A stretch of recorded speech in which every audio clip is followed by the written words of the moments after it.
So we wrote those out. Okay, so by now the trajectory of what Pulp Fiction was going to be was all ready to go. And we had our two stories that we had written, and Adam never wrote his. We're going to plan this better. And so? Then it comes time to do the third story. Right. And the third story was a completely different story Than was in the movie. As Tarantino describes it, it was like a black getaway kind of thing. With a whole new set of characters. I'm in Amsterdam, and Now, at this point, it's important to note that Avery had left Europe. Just got back from Amsterdam. He's gone back to LA with the firm belief that he had written a third of Pulp Fiction.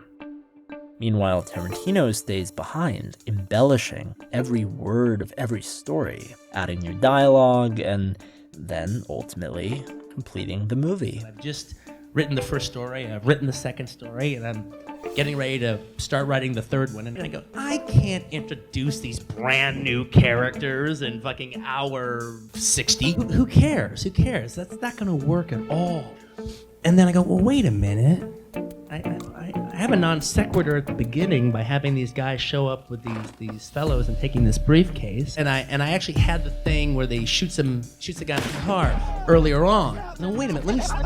This is my next story. Let me just hang out with these guys. Here it comes. All the rest of the day, and let's just see what happens. Better you than me, gentlemen. And so he did, resulting in what would end up becoming the Bonnie situation. You got to appreciate what an explosive element this Bonnie situation is. The third and final story in Pulp Fiction. So I'm gonna get fucking divorced. But there was a problem. I mean, yes, in a general way, there was a great amount of disappointment in the script when we turned it in. Do me a favor, will you? TriStar, which, by the way, had already invested $900,000 in the Pulp Fiction, got the script and decided they didn't like it. You know, just when the script came in, they told them, look, it was super violent. It was long, and it was long, and it was violent, and the violence was like super described. And they didn't want to make it. But then Miramax came along.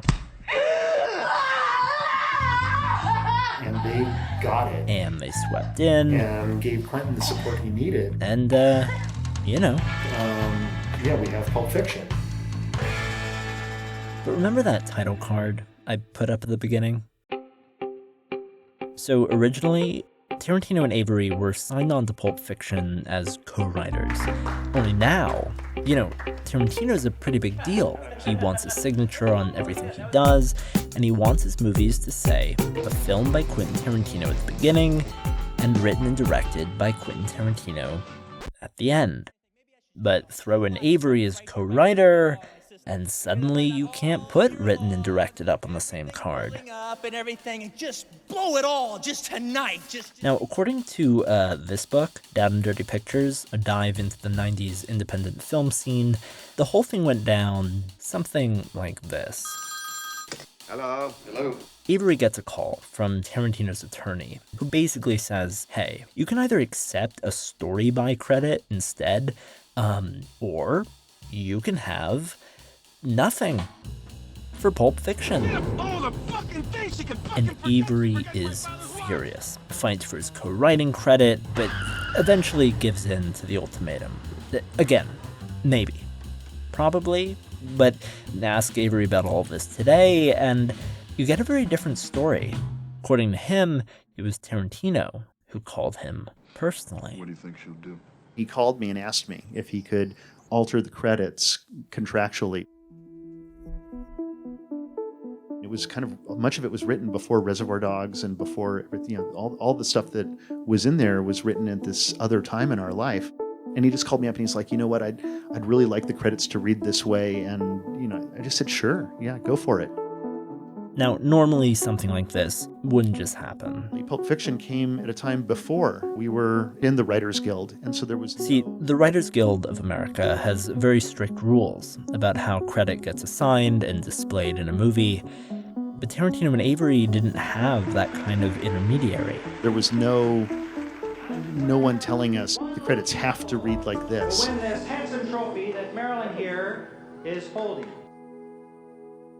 Now, even a year ago, I would have ended the story right there. the falling out of two once great friends, gossip, drama, blame. But Hi, this is Quentin Tarantino. And this is Roger Avery. We're the hosts of a new show called the Video Archives Podcast. Each week, we're going to be watching films pulled straight from the shelves of the Video Archive store where we used to work together. We've already watched movies like Dark Star, Moonraker. that's Tarantino and Avery, together again on their new show where they watch and discuss old movies from the original Video Archive store. Tapes that Tarantino bought when the place closed down back in '95, the same year the two won their Oscars for Pulp Fiction. And I don't know, if that ain't the right conclusion to this story, then I'll be.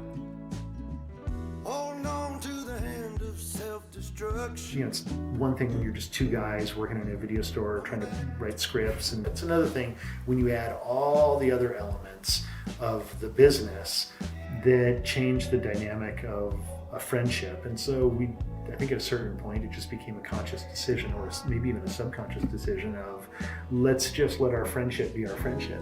What do you do when you pick up